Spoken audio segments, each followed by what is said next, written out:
No século XVIII, as plantações eram maiores. As cidades e portos estavam crescendo. O poder dos mercadores, fabricantes e advogados aumentava. E o sucesso nutria novas ideias que mudariam o mundo. O iluminismo e a sociedade. Neste episódio de A Tradição Ocidental.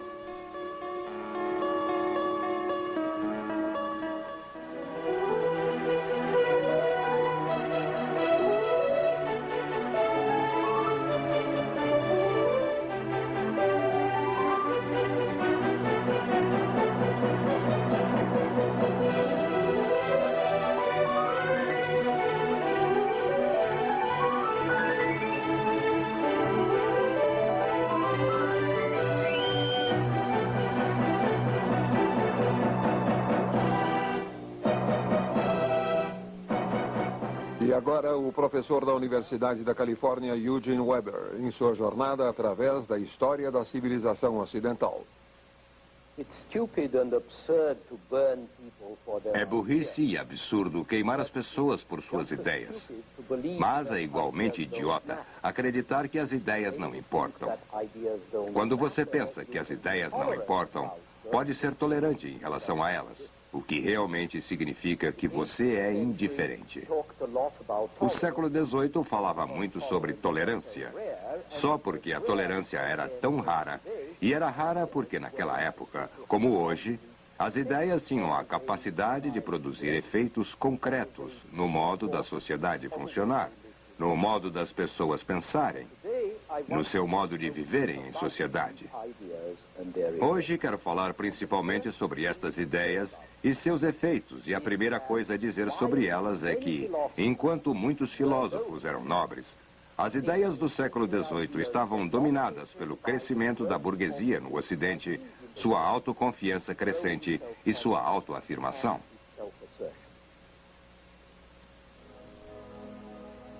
Por trás deste avanço da burguesia estava uma economia que melhorava, o que foi possibilitada por navios maiores e melhores, mais canais para o transporte de bens pesados, mais e melhores estradas.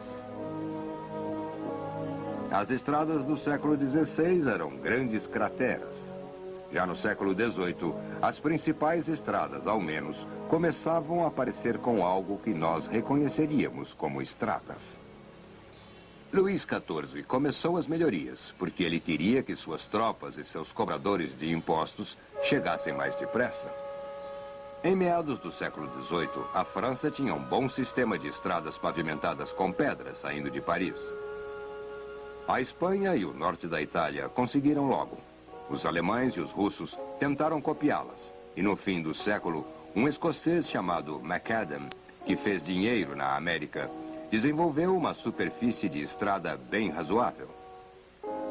As estradas vicinais, no entanto, permaneciam primitivas, poeirentas no verão e com lama intransponível no inverno. A viagem por terra não seria fácil por mais 100 anos, até que surgiram as ferrovias. Mas ao menos agora, havia pontes onde antes só havia passagens rasas e balsas. O preço do transporte estava caindo e aqueles que tinham dinheiro podiam pegar carruagens, uma invenção do século XVII.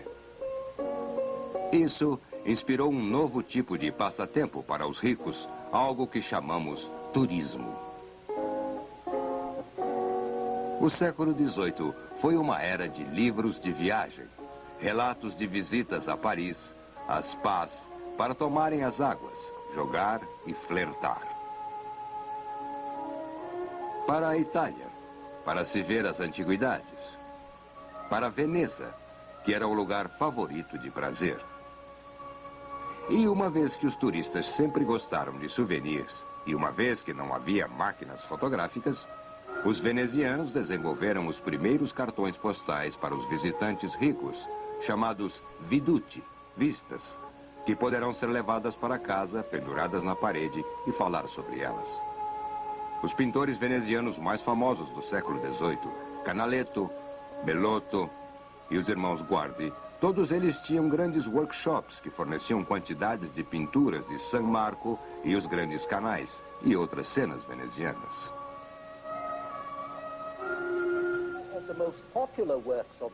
Duas das obras mais populares do século XVIII iriam, na verdade, se mascarar como livros de viagem. A primeira era As Cartas Persas, de Montesquieu, sobre as impressões de dois embaixadores persas em Paris, que sugere como parecem curiosas e absurdas as coisas comuns de uma sociedade para membro de uma outra sociedade que tem costumes diferentes e acredita em coisas diferentes. As cartas persas saíram em 1721. Uma geração depois, em 1759, a Candide, de Voltaire, apresenta uma sátira mais amarga. Candide trata das viagens e aventuras de um jovem inocente, um jovem cândido, que foi criado acreditando que tudo é para o bem, no melhor dos mundos possíveis, e que descobre que o mundo real era diferente daquilo que os filósofos diziam. Ambos os livros são muito engraçados, abordando assuntos muito sérios. E o que é mais significativo, ambos são relativistas, que é o efeito que as viagens têm em mentes pensantes. O entendimento de que as atitudes variam de acordo com os indivíduos e meios, como Montesquieu prova, foi um aspecto importante do pensamento do século XVIII.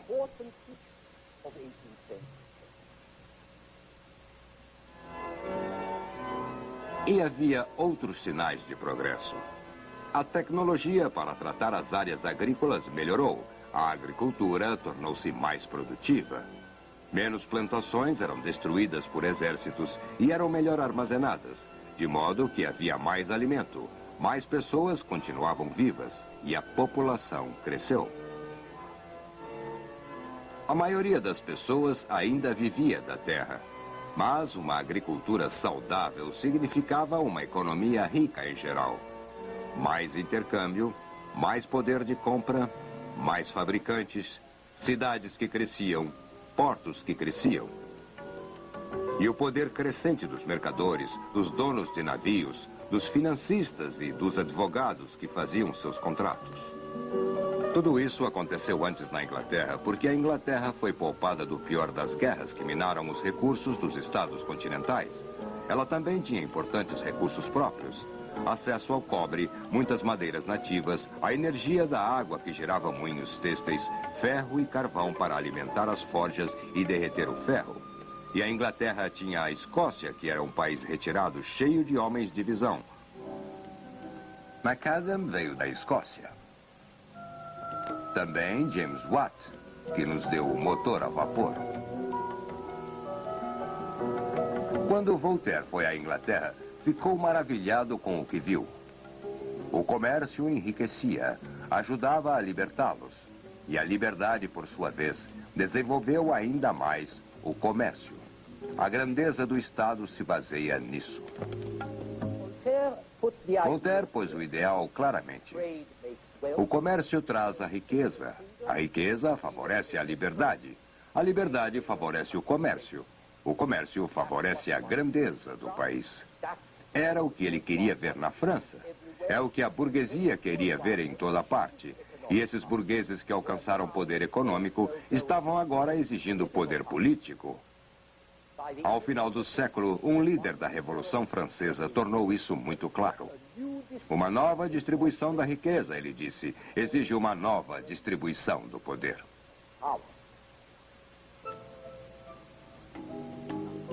Você tinha que ser muito cuidadoso com a palavra burguês, pois o termo cobre uma imensidão de pecados, ou ao menos uma imensidão de buscas. Alguns burgueses eram homens de negócios. Outros eram artesãos, empregados do Estado, funcionários públicos, financistas, fabricantes e alguns eram homens de letras, intelectuais, um termo que não apareceu até o século XIX. Apesar de que foi no século XVIII que escrever se tornou uma profissão. Assim, havia diferentes tipos de burgueses, mas eles partilhavam de ideias comuns, que poderiam chamar de filosofia burguesa, que não se apresentava como burguesa, mas como uma filosofia universal, algo que se aplicava a toda a humanidade.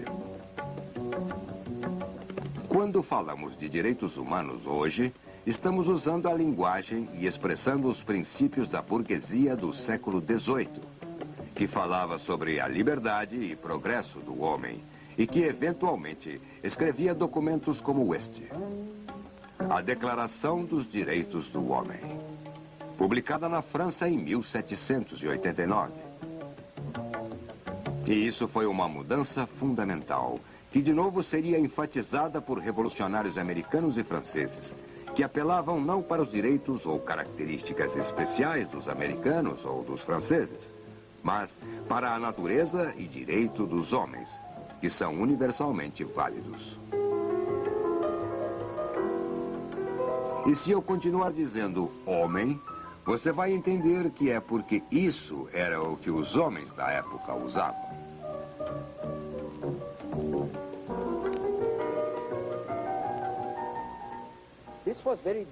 Isso era muito diferente do que iria acontecer mais tarde, no século XIX, quando o proletariado, a classe trabalhadora, foi definida como uma entidade independente. E os trabalhadores eram convidados a adotarem uma doutrina proletária que era muito mais estreita. Mas no século XVIII, a burguesia identificava sua causa com a causa de toda a humanidade. Eles eram burgueses, mas se consideravam apenas humanos e os interesses que buscavam não eram, como eles consideravam, interesses de classe, mas sim eram válidos para todos. De modo que hoje, quando você fala sobre os direitos humanos, está expressando os princípios da burguesia do século XVIII. Essa universalização de princípios e interesses específicos ia estimular uma pretensão hipócrita de que o que era bom para a burguesia era bom para todo mundo, mas também ia inspirar e justificar a exigência de que o que é feito para melhorar a vida da burguesia deveria ser feito para melhorar a vida de todos. E esse é um outro princípio que ainda afeta nossa política hoje.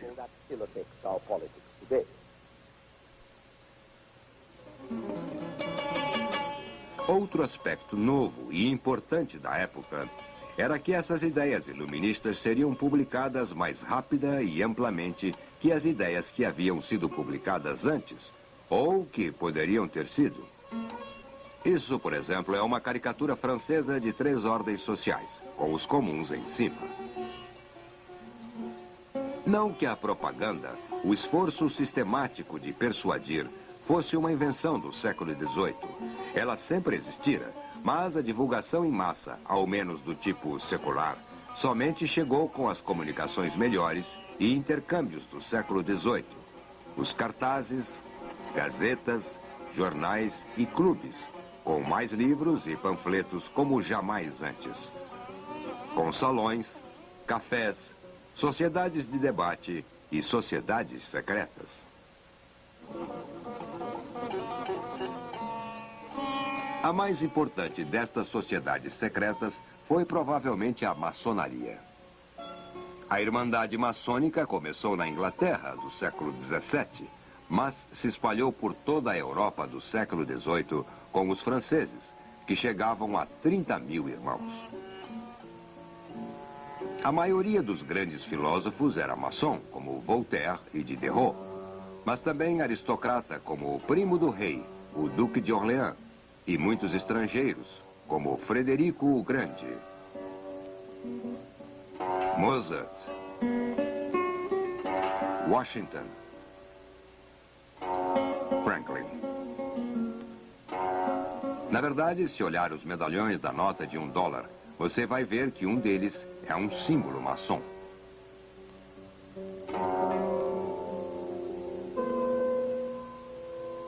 O primeiro princípio da livre maçonaria era um culto da humanidade.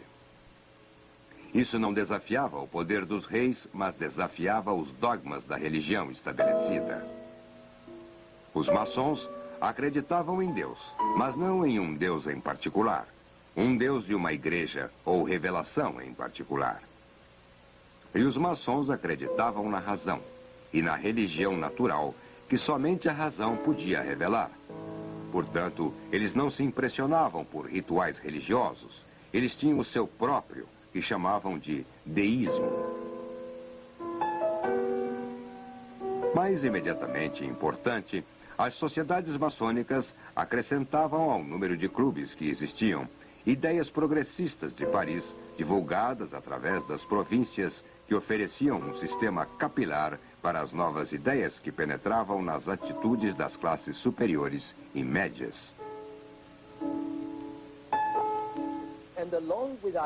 E junto com as ideias, o vocabulário mudou radicalmente.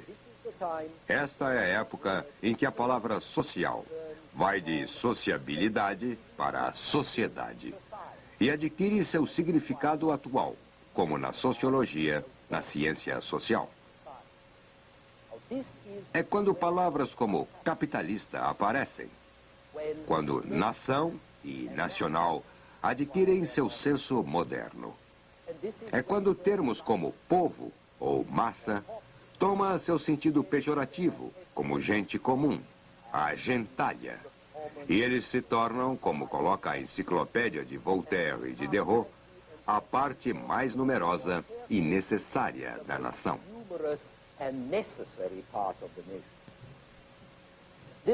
Essa transformação do vocabulário é um sinal de que as ideias estão mudando, e mudando profundamente. Umas poucas palavras dominavam o século: natureza, felicidade, virtude, razão e progresso. Essas palavras não são novas, e elas não significam a mesma coisa para todos. Mas há, apesar de tudo, um espírito da época, um acordo amplo sobre certas ideias básicas.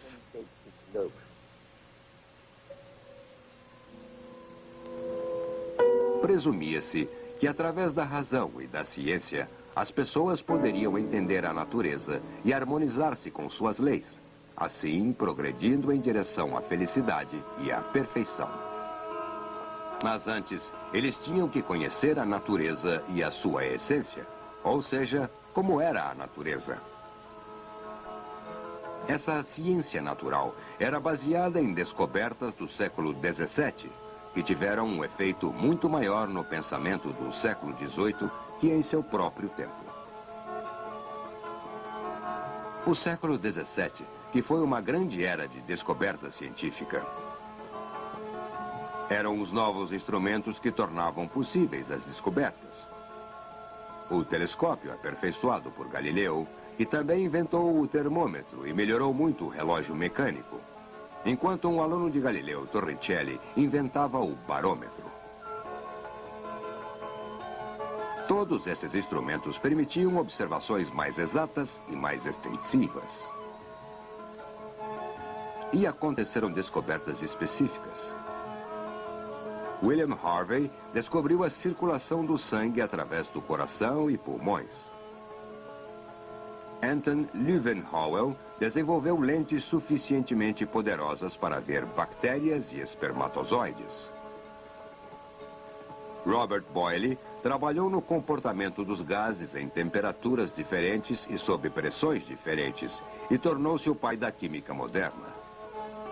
Avanços incríveis foram feitos na matemática por Isaac Newton e René Descartes. Progressos em logaritmos, cálculo diferencial, cálculo integral, todos dando a base para as altas matemáticas. E os mistérios da eletricidade e do magnetismo foram revelados por William Gilbert e Benjamin Franklin, através de italianos como Alessandro Volta e Luigi Galvani. Mas a maior figura do início da ciência moderna foi Isaac Newton, que viveu de 1643 a 1727.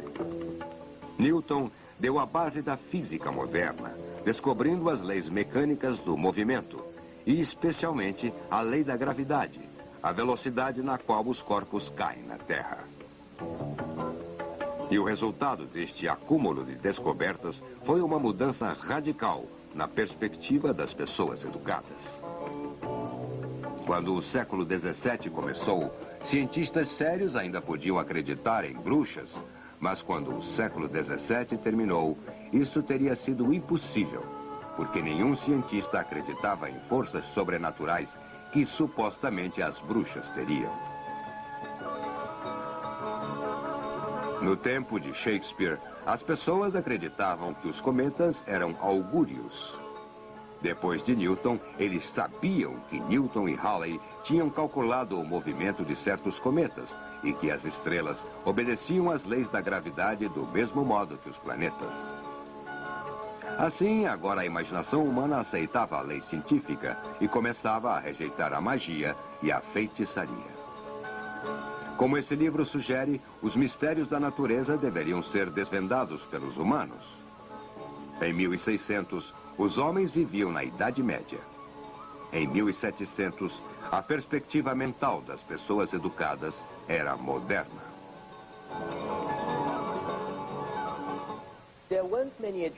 Não havia muita gente educada em 1700, mas seu número crescia com escolas, livros, propaganda e debate.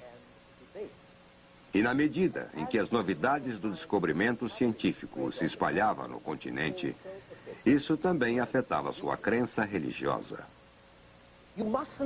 Não pense que os cientistas do século XVII queriam abalar a crença religiosa de ninguém.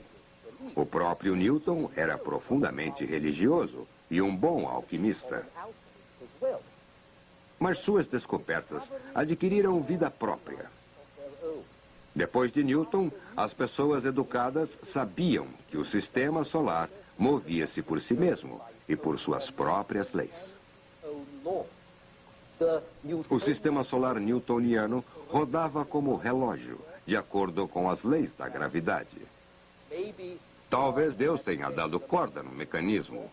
Talvez Deus tenha decretado a lei da gravidade. Mas, uma vez que ela começou, ele não mais era necessário. E assim, para alguns, Deus se tornou uma pessoa representativa, uma espécie de monarca constitucional. Sem dúvida, um criador, mas sem direitos de intervir num universo que trabalhava automaticamente de acordo com as leis da física e da mecânica. Ainda podia acreditar que o céu cheio de estrelas proclamava a glória de Deus, mas o modo que este céu estrelado funcionava tinha sido revelado pelo cálculo astronômico.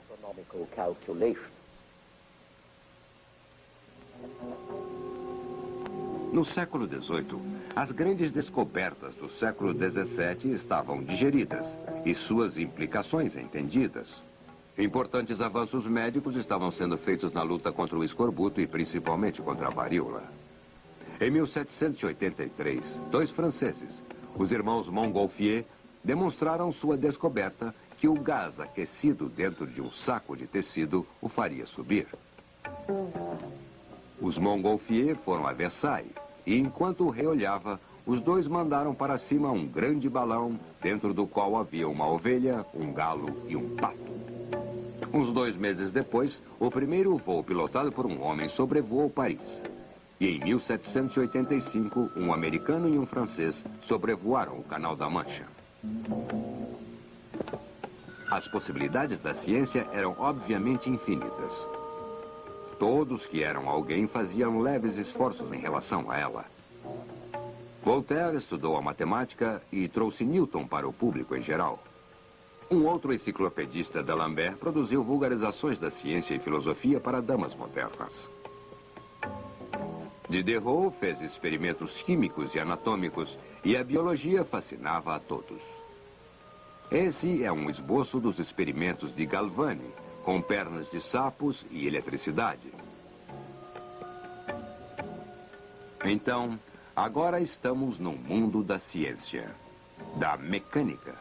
Um mundo material, que era importante explorar, desenvolver, a fim de melhorar as pessoas e que elas vivessem melhor, torná-las felizes, o que em si era uma noção nova.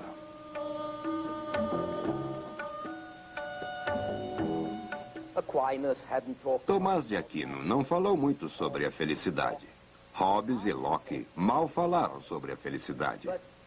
Mas no século XVIII, as pessoas mal paravam de falar sobre a felicidade. Isso tinha muito a ver com o relaxamento das restrições religiosas, tanto católicas quanto protestantes. E agora, falava-se sobre felicidade na natureza. Felicidade ao ar livre. Essa é a época em que a viagem e o turismo, bem como caminhar, nadar, escalar montanhas, surgem como algo que pode divertir e dar lucros. A felicidade em uma vida natural. Nobres selvagens são felizes. Damas nobres e cavalheiros tentavam voltar à natureza. E Maria Antonieta, a rainha da França, mandou construir uma fazenda para ver como seria uma felicidade natural. E, acima de tudo, a felicidade na virtude, na medida e na razão. Mas havia uma força ainda maior que a felicidade natural e que iria colorir a história da Europa e da América, que era a utilidade. Como veremos em nosso próximo programa extremamente útil. Extremely useful program.